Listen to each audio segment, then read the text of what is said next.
What's up guys, my name is Marc Steiner, and today we are going to be talking about what's in my camera bag. Let's get right into it. So I realized I didn't do this type of video back in 2022, so we skipped a year, so there are quite a few updates to what's actually in my bag. One thing that has not been updated though is the actual bag itself. I'm still rocking the Peak Design 30L everyday backpack. This thing is absolutely amazing. This is the V1. It's been working for 6 years straight. It does exactly what it needs to do. It's weather resistant, it's water resistant, it carries all of my gear. I love the side opening pockets. I love the shelf system that just takes care of all of my gear. It's so convenient. I love the laptop sleeve. I love the iPad sleeve. And I love the top latch system because it allows me to shove a bunch of stuff that shouldn't be able to fit in my bag, but the bag is able to adjust to whatever I throw at it. But on to the more fun stuff, what's actually in the bag. Starting off, we have the A7S III. This thing is an absolute beast, and I'm so glad I have this camera. It came out 3 years ago now, which is crazy to think about because it's been so unavailable.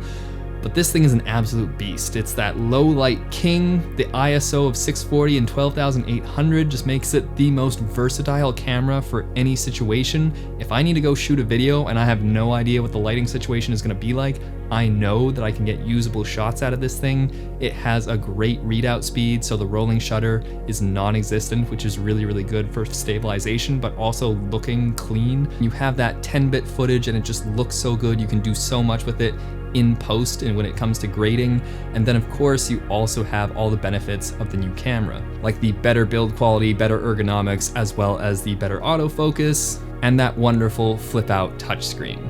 One thing I am bummed about is that Sony still hasn't given us the focus breathing compensation on this amazing camera, and at this point I've just given up that they're actually ever going to update this camera with that feature. But even without that feature, this camera is still an absolute workhorse and I use it for all my professional video work. However, it's not the camera I've been using for my talking headshots on YouTube. That actually goes to the wonderful A7 IV, which I'm very surprised by because when it initially came out, I thought the lack of full frame uncropped 4K 60 was a deal breaker. But as I continued doing my work and as I continued getting hired by clients, I realized that my A7R III was getting a little bit long in the tooth in terms of video features, and sometimes it's really nice to have a secondary camera that matches my A7S III and all those brand new updated features, the new color science, the better autofocus, that lens compensation breathing, just all these things just made the A7 IV kind of a no-brainer upgrade from my A7R III, because especially since I'm doing more video than photo work these days and I haven't been using the full 42 megapixel file resolution for most things, I don't need that resolution anymore. 33 megapixels is more than enough, and the A7 IV is no slouch when it comes to video, especially on a tripod. That's why the A7S III still exists in my kit, because when it comes to handheld or gimbal or any other situation, I love the A7S III. But if I'm just putting it on sticks,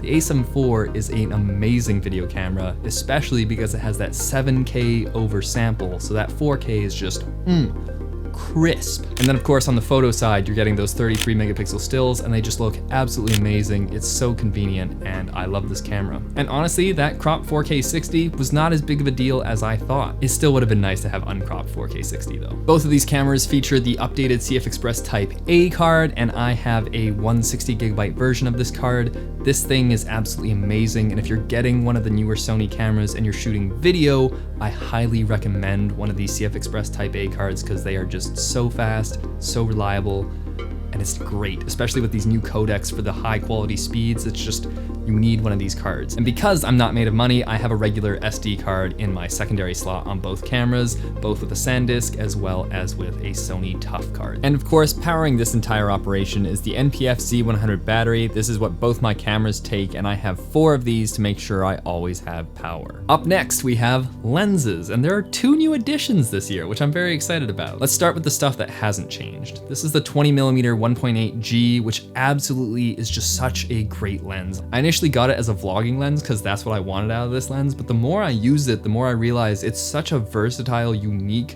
awesome lens, both for photography and videography. You get those ultra wide angle, larger than life shots, which some of my favorite photos I've taken on this 20mm. And then for video, you can get some really cinematic wide shots that just look grander than life. And you can also get those great vlogging shots. Of course, And more importantly, for what I've been using it for lately is product shots and slow push-ins and pull-outs. And a lot of the shots in my Fuji videos were actually shot with this 20mm because it just looks so insanely cool. Like, I don't have a macro probe lens, but this does a pretty good job of like doing that kind of cool effect. Up next, we're going telephoto, and this is one of the first lenses I ever purchased for the Sony system, and that is the 85mm 1.8. This thing, to this day, still looks absolutely gorgeous. It's such a good bang for buck, just looks so freaking good. Every time I'm working with clients, they always say that's their favorite lens. It makes them look the best. It just blurs everything. It makes it look so cinematic.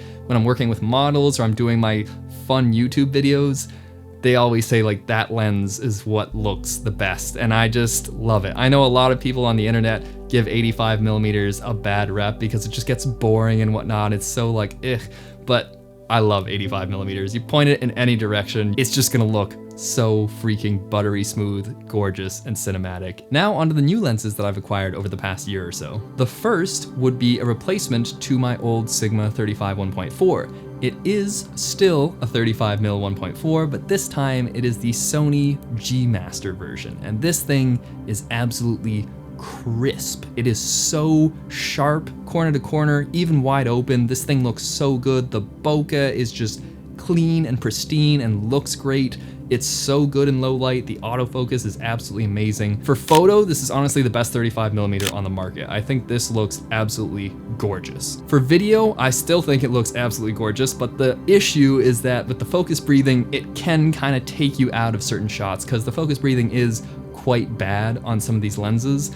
This one being one of the worst offenders, but with the focus breathing compensation, that is completely eliminated on this lens. So it looks absolutely gorgeous when it comes to video. I just wish that on my A7S III, I could actually take advantage of that. The way this renders color, the bokeh, the sharpness, just this lens overall is just so good. This lens has all the G Master bells and whistles, the aperture ring, the AF switch, the custom button, the weather sealing, just everything. It's so good, highly recommend. This is such a good lens. If I only needed two lenses, I'd like my 85 and my 35, and this is the best 35 on the market, and I love it. And for the first time ever, we have a fourth lens in my camera backpack. Usually it was just the three primes, the 20, the 35, and the 85, but now we have a zoom lens for the first time ever. And honestly, I never expected me to get a zoom lens. I've always been a prime guy, but I started getting booked for a lot of shoots where I just didn't have the luxury of switching lenses, and it was just such a struggle, and I felt so much pressure.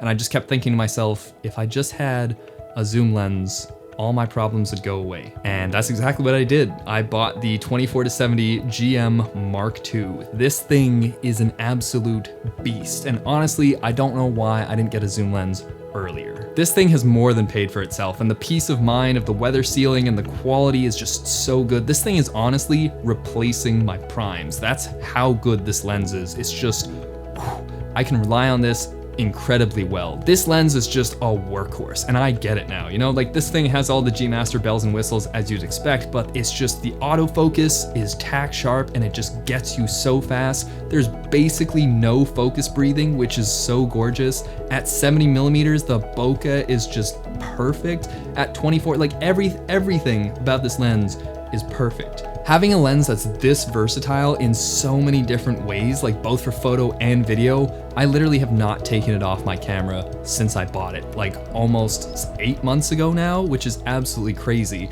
So yeah, this thing is great. Like I literally use it every time I use my camera. I don't think it's come off my camera once since I bought it. Like I might swap it out for a prime for 1 or 2 shots, but this thing is a mainstay. This thing is, I use it on everything. And there are some shoots where this is the only lens I bring because that's all I need. And if I ever am hired to do a gig and I have no idea what to expect, I know this 24-70 will have me covered. The next thing in my bag is a gimbal, and we're still rocking with the DJI RS2 Pro. This thing is an absolute beast, and I know there's a newer version, but that version doesn't really warrant an upgrade from what I have. I've been using it a lot for those nice sweeping motions, for client shoots, for real estate, just anything that I need it to. This gimbal always is so clutch, I can rely on it. The battery life is insane, the motors are great, and it just gives you that buttery, smooth footage, which we all love. Next up, Audio. This is the Rode VideoMic NTG, and this thing is absolutely amazing. I mainly use it as an on-camera microphone because it's just the best on the market, and I love that it has the auto on-off feature when it plugs into my camera, so I never forget to turn it off and I lose all that battery life.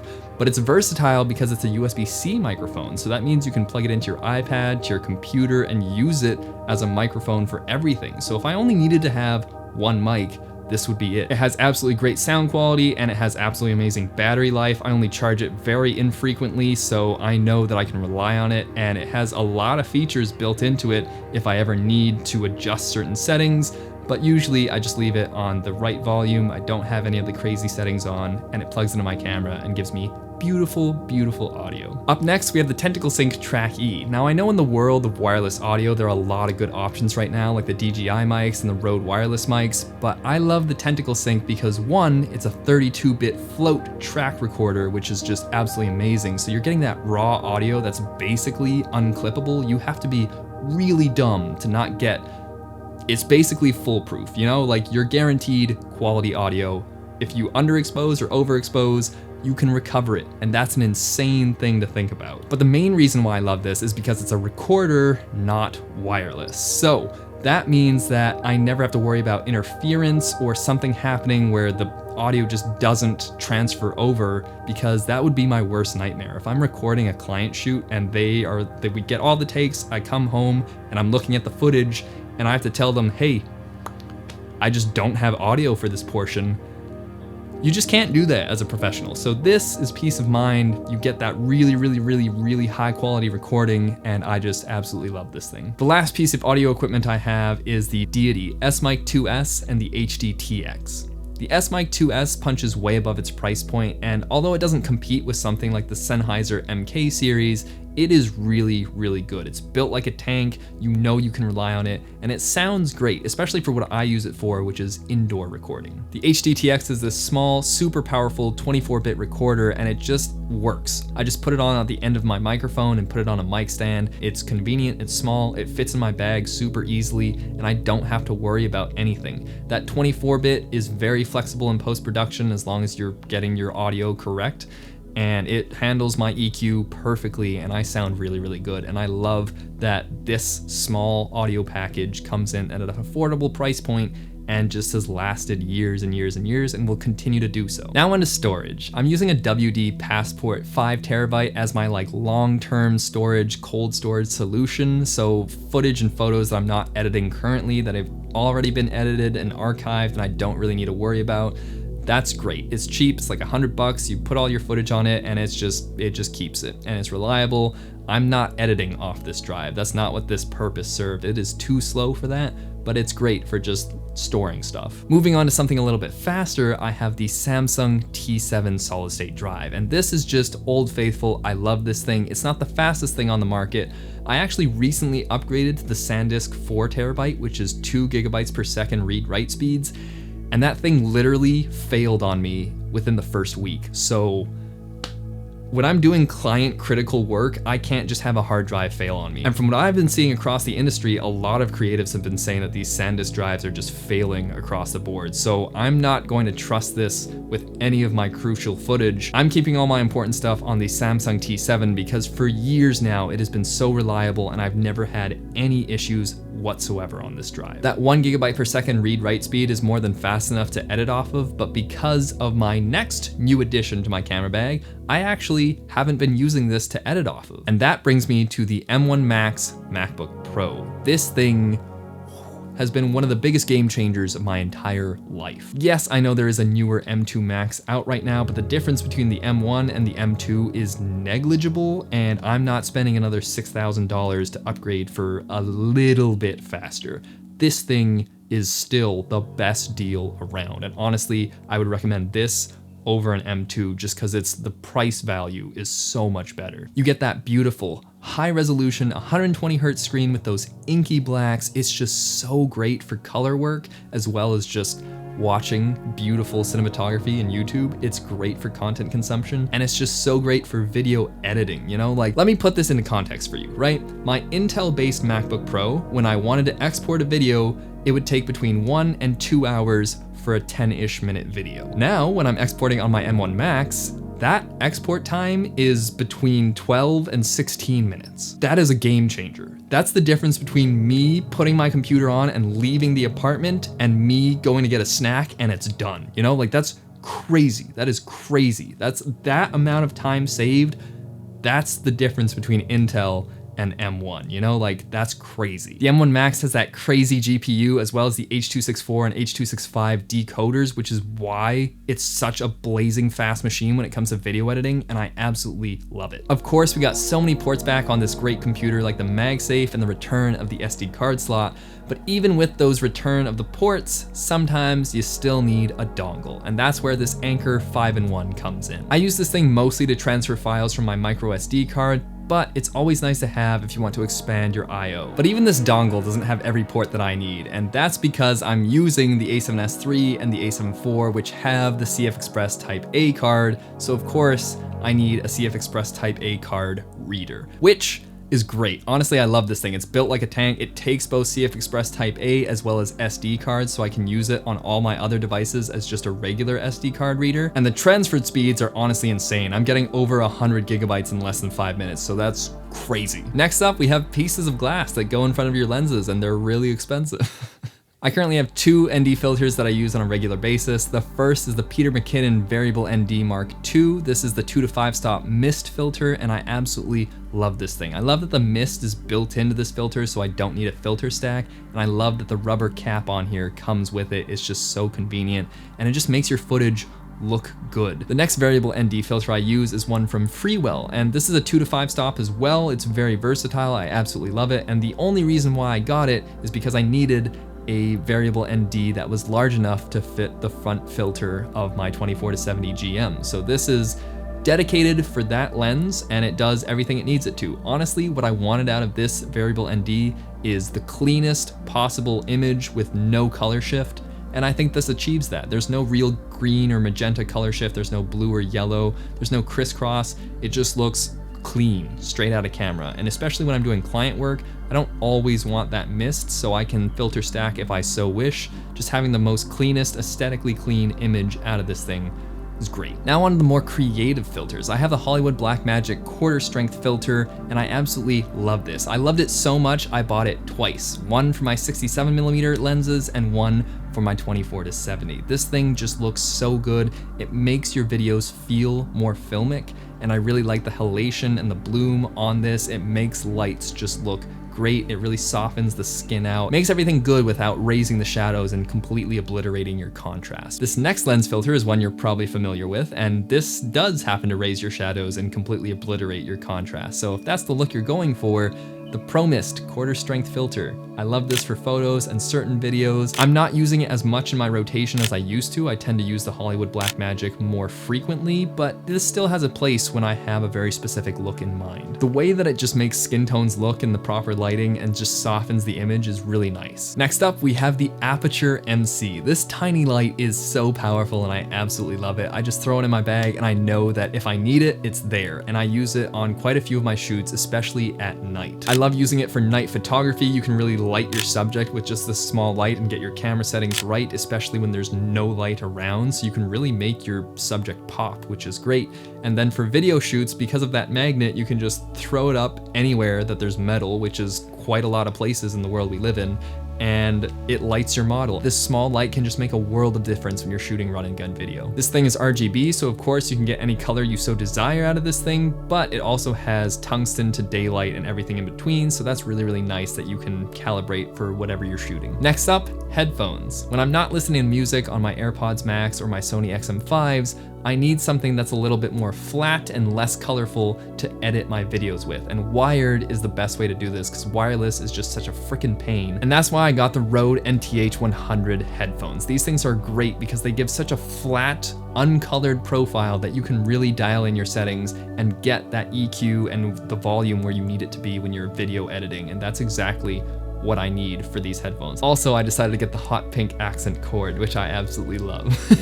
When I'm not going handheld or using a gimbal, I'm using a tripod, and I've been using the Manfrotto Be Free Live for forever, and it's remained one of the best tripods I've ever used. It's so great, it's small, it's convenient. There are better options out there, but the reason why I love this tripod is because it has the video head, and that's really hard to find on a tripod that's small and lightweight. So the fact that this has a video head and a level, and I can do some smooth panning and tilting, that's really, really nice. Things that I'll occasionally put in this backpack when I'm out on the job is the Fuji X100V. I love this for like behind the scenes shot as well as the flash. It just gives it that fun filmic look, and it's really nice to have that distinguished from like the full frame, more professional photos. And very occasionally I'll shoot some film, and that's why I have the Canon AE1 program with the 50mm 1.8 on there, and I'll occasionally use this. I have a roll of CineStill 800T that I haven't used that, and I'm saving for a special occasion, so you might see some photos later on this year from that roll.